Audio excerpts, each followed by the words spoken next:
Español 2, Futuro Simple, Irregulares.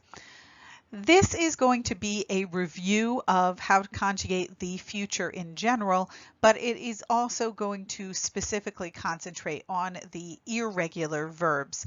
You learned some of the irregular verbs last time, and we're going to add a few more today. The futuro simple. Remember that this is the future tense in Spanish, and it is used to describe what will happen. To form the futuro simple, you are going to start with either the infinitive or the irregular stem. And the irregular stem is what we are going to be concentrating on today.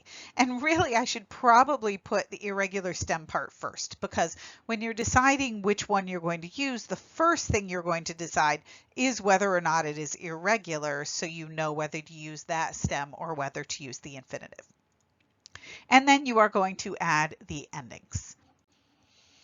So here are some verbs that have irregular stems in the futuro simple. Some of these are verbs that you are familiar with, and some of them are not. Some of them are stems that we went through before, and some of them will be new to you. The first one is completely new to you. This is the verb caber. Caber means to fit. You can use this to talk about clothes fitting. You can use it to talk about being able to fit something somewhere. And the future stem is cabra, so you're just taking the E out of the infinitive there. Decir, we know, means to say or to tell. The future stem is dir, D-I-R. Hacer is one we have already done. It is ar. And haber is the verb that is I. So usually you're going to use this in the third person singular. So just like there's only one form of I. However, you'll notice when you do conjugamos that it will give you all of the different forms of haber. And that is because in some tenses that we haven't learned yet, in some tenses, haber is actually a helping verb. So it will be useful to you to know it in all of its forms. But in terms of usage right now where we are, you are going to be using only the L form. So remember that I means there is or there are, but in the future, you're going to start with abra. So the future form of that would be abra, which would mean there will be. Some more future stems. We have poder, we've done is podra. Poner, we have also done, is pondre. Querer is also review, that is quer, double R. And saber, we know, means to know. It means to know facts or information.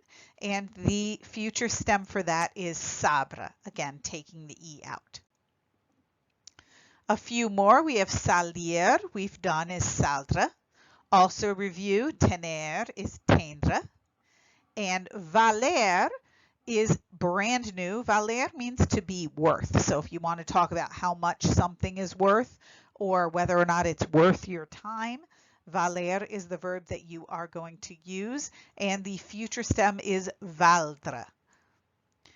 And then venir is, again, review, vendre. So we did 7 previously, and we have added 5, so there is a total of 12 now of these irregular stems that you need to be aware of.